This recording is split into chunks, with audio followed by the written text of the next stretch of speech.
দেখি নাই, জানি না, দেখি নাই টিম আসলে দেখি না।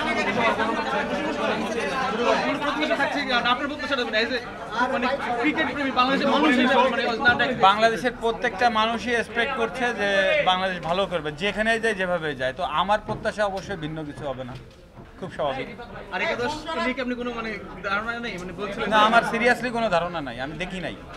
কমন প্লেয়ার যে কজনের নাম দেখেছি, শুনেছি, সোশ্যাল মিডিয়ায় কিছুটা দেখেছি, কিন্তু পুরো টিম আমি এখনো দেখি। দলটা নিয়ে বিষয়টা শুনেছেন, দলটা কেমন লেগেছে ভাই? আমি তো পুরো দলই জানি না কারা আছে, এখন আমি বলতে পারছি না। আমি সেটা প্রথমেই বললাম, এক্সপেকটেশন হচ্ছে আপনার যা, সাধারণ মানুষের যা, তার বাইরে নিশ্চয়ই আমারও না। আমরা সবাই চাই বাংলাদেশ দল এখানে খেলুক, ভালো খেলুক, এক্সপেকটেশন সেটাই।